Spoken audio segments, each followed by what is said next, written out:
The valley is simmering again a day after the army fired on a car that refused to stop at a checkpoint, killing 2 civilians.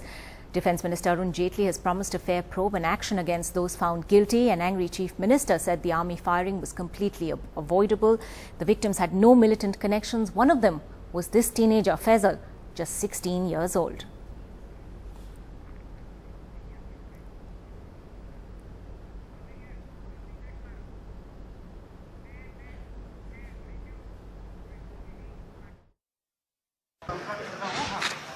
Tense valley again on the edge. Death of 2 civilians in army firing has triggered anger and outrage.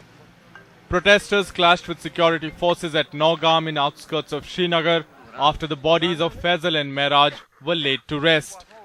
The 2 teenagers were killed and 2 others were injured when army opened fire on a Maruti car they were travelling in on Monday evening. Army says that its men fired on the vehicle after it didn't stop at a checkpost despite warning. The Army and Defence Minister regretted the killings, ordered a probe and promised action against the guilty. But the locals say it will be just another eyewash. The incident brought back the memories of the infamous Pathribal encounter of 2000. चाहे वो शुपियन का वाक़ा हुआ या वो पथरीबल का वाक़ा हुआ है या कहीं भी हुआ वादी में कोई इनकवरी के बड़े बड़े जो दावे किए गए लेकिन वो खोखले ही निकले कोई उम्मीद नहीं इस वाक़े में भी कोई इनकवरी होगी. The army says both the injured were operated upon at Army Hospital in Srinagar and their condition is stable. The army also maintained that the troops fired only after the vehicle didn't stop at 3 checkpoints. The locals, however, questioned whether shoot to kill order was an answer even if the boys had not stopped for checking. ये tyre पे में गोली मार सकते थे उससे तो जान बच सकती थी वो मतलब इन्होंने सीधे उनको टारगेट बना दिया. An angry Chief Minister who has been demanding the repeal of the controversial AFSPA talked to the Defence Minister on the latest incident, again raising questions on the Armed Forces Act. The army needs to take a look at how incidents like this have been handled. I've always maintained that while security forces do require legal cover to operate in an internal security environment, when that legal cover converts into a blanket immunity, that is where problems arise. But the Defence Minister made it clear in a recent interview to NDTV that repealing or changing AFSPA was not on his government's agenda. Let's take a decision like the Armed Forces Special Powers Act. It comes back into public debate again and again.